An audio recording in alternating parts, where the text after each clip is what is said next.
Se existe algo que eu sempre tenho abordado aqui nas minhas redes sociais, nas minhas mídias sociais, que são perguntas frequentes dos meus seguidores e também dos meus pacientes, é sobre assuntos que abordam a saúde intestinal.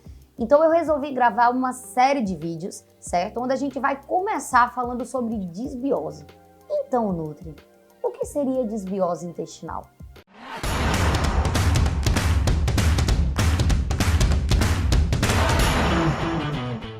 Nós, seres humanos, nós temos uma média de 100 trilhões de bactérias no nosso intestino.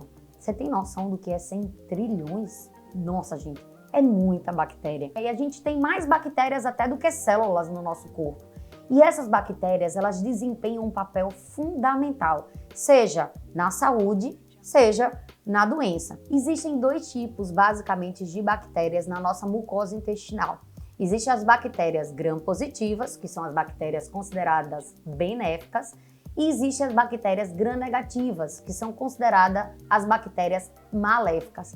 E disbiose intestinal nada mais é do que um desequilíbrio entre essas bactérias gram-positivas em relação às bactérias gram-negativas. Quando essas bactérias, consideradas como maléficas, estão em maior proporção, elas geram uma cascata inflamatória na nossa cavidade abdominal, jogando essa inflamação para todo o nosso corpo. Elas aumentam a produção de interleucina 6, né, que é uma interleucina que gera uma cascata, uma demanda inflamatória. Então, esses pacientes que possuem disbiose intestinal, eles possuem vários sintomas, desde distensão abdominal, arrotos, flatulências, dor epigástrica, dores de cabeça, sensibilidades alimentares, né, dores articulares. Então, assim, várias doenças, elas estão associadas a um processo de disbiose intestinal. Doenças como diabetes, candidíase, alergias alimentares, Parkinson, Alzheimer, estão correlacionados o aparecimento dessas doenças com disbiose intestinal. Então, como vocês podem perceber, o nosso intestino ele está diretamente ligado ao nosso cérebro. Quem nunca ouviu falar sobre aquele termo, eixo intestino-cérebro, né? O nosso cérebro ele está ligado ao nosso intestino através do nervo vago. Então é muito importante que a gente cuide da nossa mucosa intestinal, né? Cuide dessas bactérias gram-positivas, né? Em decorrência dessas bactérias gram-negativas, para que a gente, por exemplo, controle pacientes que têm tendência a ter compulsão alimentar, aumento de estresse, de ansiedade.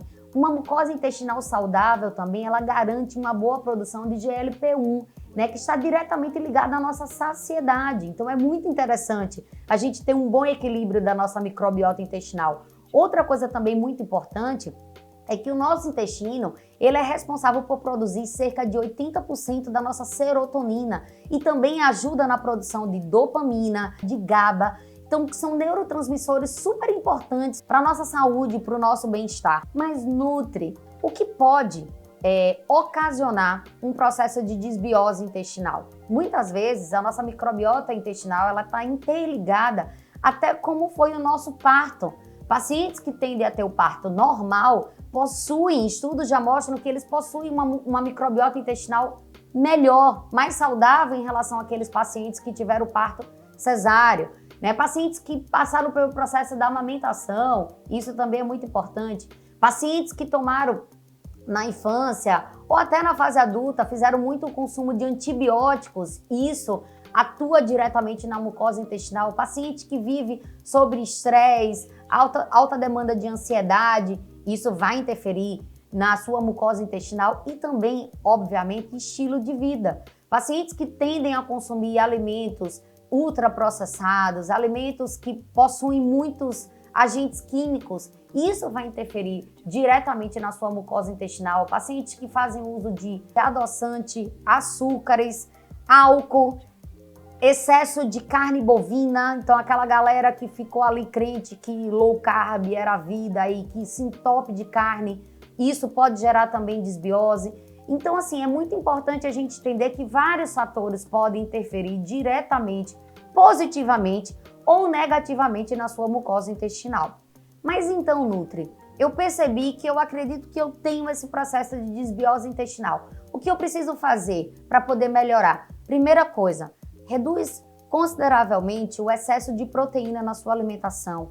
Procure consumir alimentos ricos em probióticos, como kefir, kombucha, né? Suplementos à base de probióticos também são bem interessantes. Pré-bióticos alimentares, então aumente a produção aumente o consumo de fibras na sua alimentação, como aveia, linhaça, amaranto, quinoa. Isso pode ajudar consideravelmente. Module o seu sono. Tem um bom ciclo circadiano. O sono também está bem diretamente ligado à nossa saúde intestinal. Pratique exercício físico, tenha um estilo de vida saudável. É super importante. Controle o estresse, procure meditar, né? Gerar um estilo de vida realmente mais saudável, mais bem equilibrado. Tenha certeza que isso vai interferir diretamente na sua mucosa intestinal, que automaticamente vai interferir na sua qualidade de vida e na sua saúde. Eu espero que você tenha gostado desse vídeo. Um grande beijo da Nutri e até os próximos vídeos.